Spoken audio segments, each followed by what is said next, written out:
KwaSukasukela. When I grew up, when I was at school, my teacher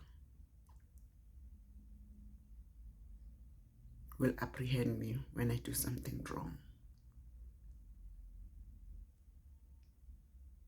She will maybe squeeze my ears. But when she did it, I had the pain of realization that I'm being warned because I'm doing something wrong. It was not squeezed because I was punished. It was just squeezed to remind me that I must listen. That was a beautiful, beautiful times. As a child, you're not allowed to go on the street with a boy holding hands. No, it was taboo. Actually, there was nothing like having a boyfriend or a girlfriend because it was not right as an African people. As African people, you were respecting every elderly person. Even if maybe you have a boyfriend, if you see a teacher coming that direction, you separate like you don't know each other. Every parent was your parent. A teacher was a teacher in school, was a teacher outside.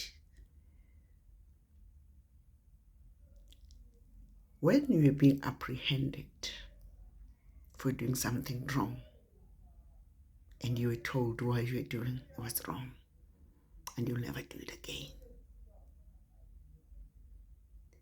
A teacher was your mother. A teacher was your father. A teacher was your sister, was everything. When you see them on the street, you know that's your parent.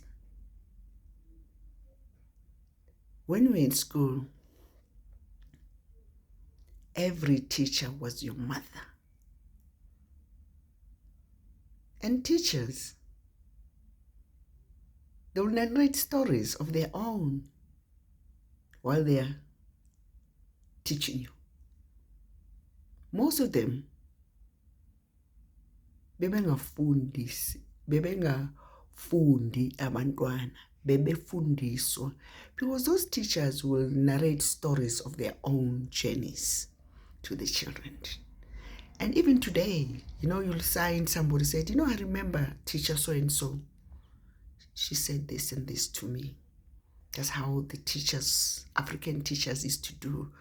They'll leave a stamp with you so that you can never forget, even if you're old. That's how we are as African people. We narrate. We leave our story to people. This is even one of us, we know, which, I remember teacher so-and-so, or I remember mom so-and-so, because they planted the seed.